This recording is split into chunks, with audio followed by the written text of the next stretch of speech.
Kami di Kejaksaan Tinggi Nusa Tenggara Timur beserta seluruh jajaran, kita akan selalu mengupayakan pemberantasan korupsi yang bermartabat, yang tidak terletak kepada jumlah tersangkanya, tetapi berapa banyak pemulihan kerugian negara itu dilakukan. Dalam penanganan korupsi, kita selalu meminta kita minta petunjuk kepada pimpinan.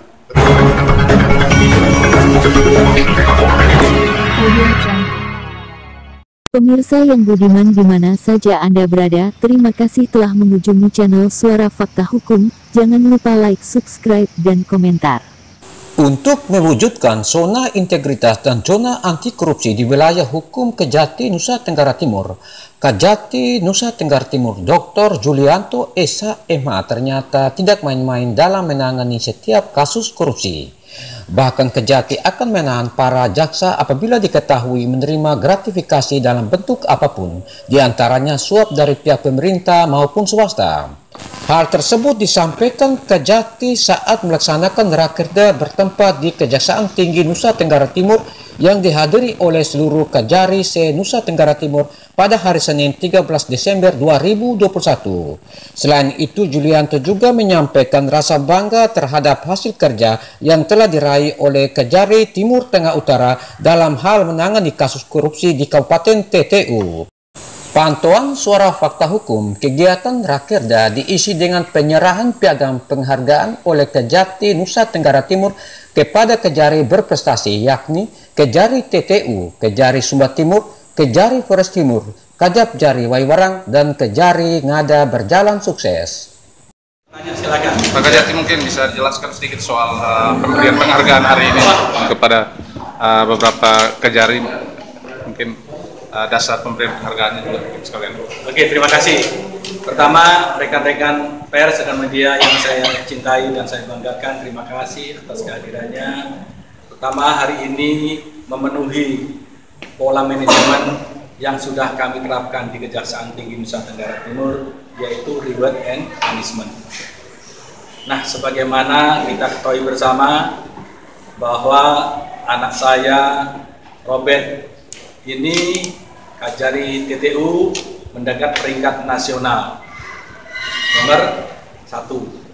Kemudian kita nilai di sini ternyata memang dalam penanganan perkara korupsi yang bersangkutan layak diberikan peringkat 1 terbaik ini tempat kita ini. Kemudian saya sampaikan juga saya juga memberikan penghargaan kepada anak saya Kejari Sumba Timur, ya, mengungkap kerugian negaranya 70 miliar lebih, sudah dikembalikan asetnya 700 juta, tersangkanya sampai kepada kepala dinas. Perkara sekarang sudah sedang persidangan, Bapak. Pemeriksaan saksi-saksi. Sedang persidangan. Kami evaluasi kinerjanya, memang yang bersangkutan layak untuk ditempatkan agak sini, Pak.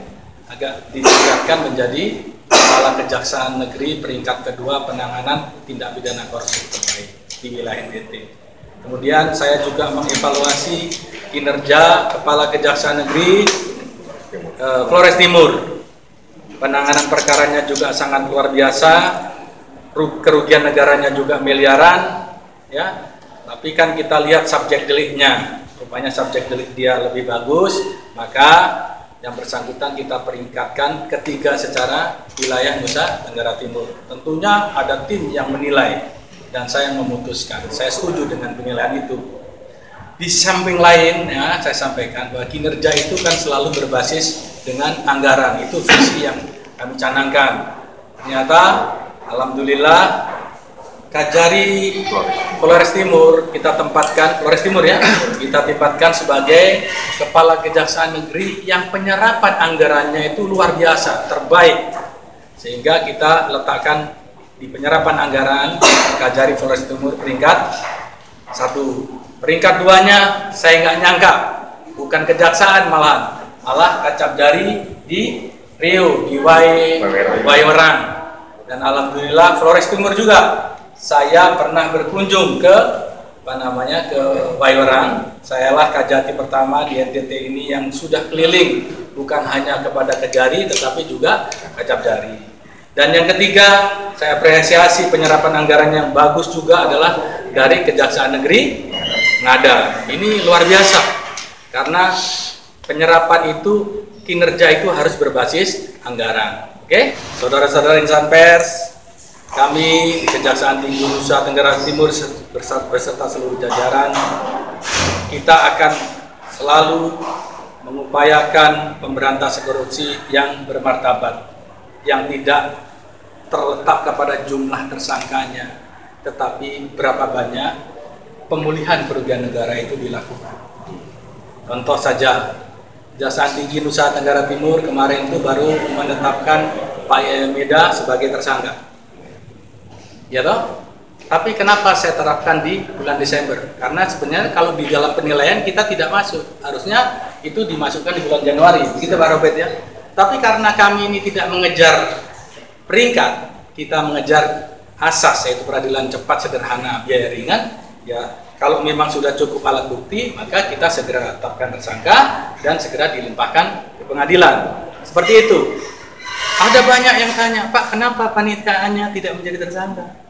Kan begitu kan? Kenapa kok kanwil BPN-nya tidak menjadi tersangka? Gitu kan? Itulah menjadi perdebatan dalam penyidik. Banyak penyidik yang mengusulkan begitu, saya bilang, ingat, penetapan tersangka bukan kepada jumlah tersangka, tetapi pengembalian kerugian keuangan negara sebanyak-banyaknya. Dan kamu lihat, ketika ini sudah menjadi surat hak milik, ternyata uang sebesar 8 miliar itu semua ada dikuasai dan dinikmati oleh yang bersangkutan, sehingga sangat tidak relevan kalau Anda karena mereka melakukan perbuatan yang sifatnya administrasi, terus kalian juga jadikan tersangka. Sebenarnya sih bisa, tapi rasa keadilan itu yang harus kita jaga. Keadilan, kepastian, dan kemanfaatan. Itu kita selalu berproses seperti itu. Oke?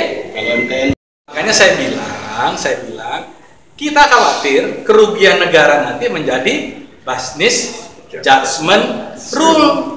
Maka tidak boleh sekarang menjustifikasi bahwa sudah terjadi kerugian keuangan negara. Contoh gampang sederhana aja. Ini kan, itu yang bagi-bagi tanah itu kan dulu temuan BPK.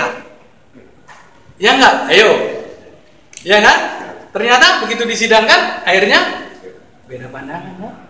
Nah, kami tidak ingin hal seperti itu terjadi. Ya kan Pak? Sekalipun kita yakin. Nah, ya toh?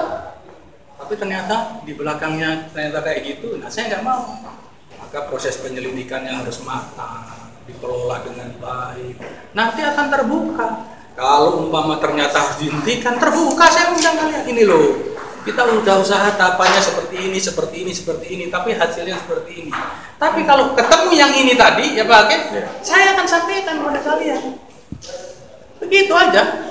Ketika prosesnya ini transparan dan akuntabel, maka tidak ada syak-syak, Pak. Penyelidiknya kerja dengan nyaman.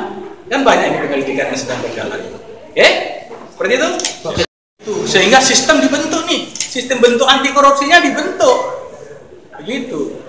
Ya, jadi jangan khawatir karena sistemnya dibentuk, bukan orangnya. Sistem yang dibentuk anti korupsi. Oke, terima kasih ya. Siap. Terima kasih Pak Kajati. Silakan Robert, silakan. Kira-kira untuk Bet, silakan jawab. untuk bisa di nasional gitu, baik. Ini Bapak. Baik, yang pertama bahwa saya sebagai kajian TTU berbangga atas penghargaan yang diberikan oleh pimpinan baik dari Kejaksaan Agung maupun dari Bapak Kajian itu sendiri atas penanganan perkara korupsi. Tapi bahwa bagi saya itu kemudian bukan menjadi satu hal yang membuat kita terlena. Saya sebenarnya juga saya rasa kurang pas juga kalau dapat penghargaan, karena saya rasa bahwa banyak hal yang belum saya buat. Artinya kalau hanya dengan ini saja kita dapat penghargaan, tetapi bahwa ekspektasi masyarakat terhadap kita masih sangat tinggi. Itulah yang kemudian menjadi beban sebenarnya bagi kita untuk memacu terus. Kita kerja keras, profesional, dan integritas. Dan saya selalu, segala hal saya selalu meminta petunjuk Bapak Kajati. Saya mengikuti apa yang menjadi arah kebijakan Bapak Kajati. Misalnya terkait dengan penetapan tersangka di Kejari TTU, kita ada 11 penyidikan. dari 11 penyidikan itu 5 perkaranya itu tersangkanya hanya 1. Karena itu, bahwa kita melihat siapa orang yang paling bertanggung jawab, siapa yang menikmati keuntungan. Orang-orang yang lain di dalam yang ikut di situ mungkin hanya karena sistem membuat mereka terjebak dalam sistem dalam tindak pidana itu, sehingga kita melihat siapa orang yang paling bertanggung jawab. Mungkin kalau saya mau seperti Pak bilang, saya bisa buat kalau satu perkara, satu penyidikan 3 tersangka bisa sampai 20 atau 30, tapi bukan itu yang kita cari. Berapa banyak perkara korupsi selama 2021? Selama 2021 saya 7 penyidikan, yang kemudian menjadi dispute menjadi 11 perkara. Ada 2 perkara yang memang tersangkanya lebih dari 1, tapi 5 perkara lainnya itu tersangkanya 1 orang. Jumlah tersangka berapa? Jumlah tersangka 11. Pengembalian kerugian negara? Kalau pengembalian kerugian negara izin Bapak, uang tunai 1,5 M, itu uang tunai, dan dalam bentuk barang-barang kemarin saya perkirakan sekitar 1,5 M atau sampai 2 M, karena trade 4 biji, kita melihat mobil ini, Avanza 2, kita melihat beberapa tanah dan lain-lain, jadi sekitar 3 sampai 4 M saya kembalikan, kalau ditambah dengan uang tunai. Seperti apa coba? Izin, iya. Artinya bahwa dalam penanganan korupsi kita selalu meminta pada tentu kita minta petunjuk kepada pimpinan. Tetapi bahwa seperti apa menjadi petunjuk dari Jaksa Agung, bahwa selain penindakan tindak pidana korupsi, bahwa kita juga harus bagaimana membantu untuk tata kelola pemerintahan itu sehingga sistem itu bisa dibangun dan anti korupsi. Misalnya kalau di TTU sekarang yang menjadi tren adalah masalah dana desa. Kepala desa itu bisa korupsi sampai 1 sampai 2 M, dan itu bisa dibuktikan dengan gampang kan, sistem pengolahan pengawasan dana desa. Saya dari Pak Bupati, misalnya dalam waktu sekali kita bisa inspeksi mendadak ke desa-desa tertentu. Nah itu yang kita, jadi bukan sekedar pada kita mencari berapa banyak orang yang masuk penjara. Karena ya Bapak Kajati selalu bilang, ketika kita masukkan orang dalam penjara, dia bukan seorang tersangka, tapi dia adalah ayah dari beberapa anak, dia adalah suami dari istri-istri.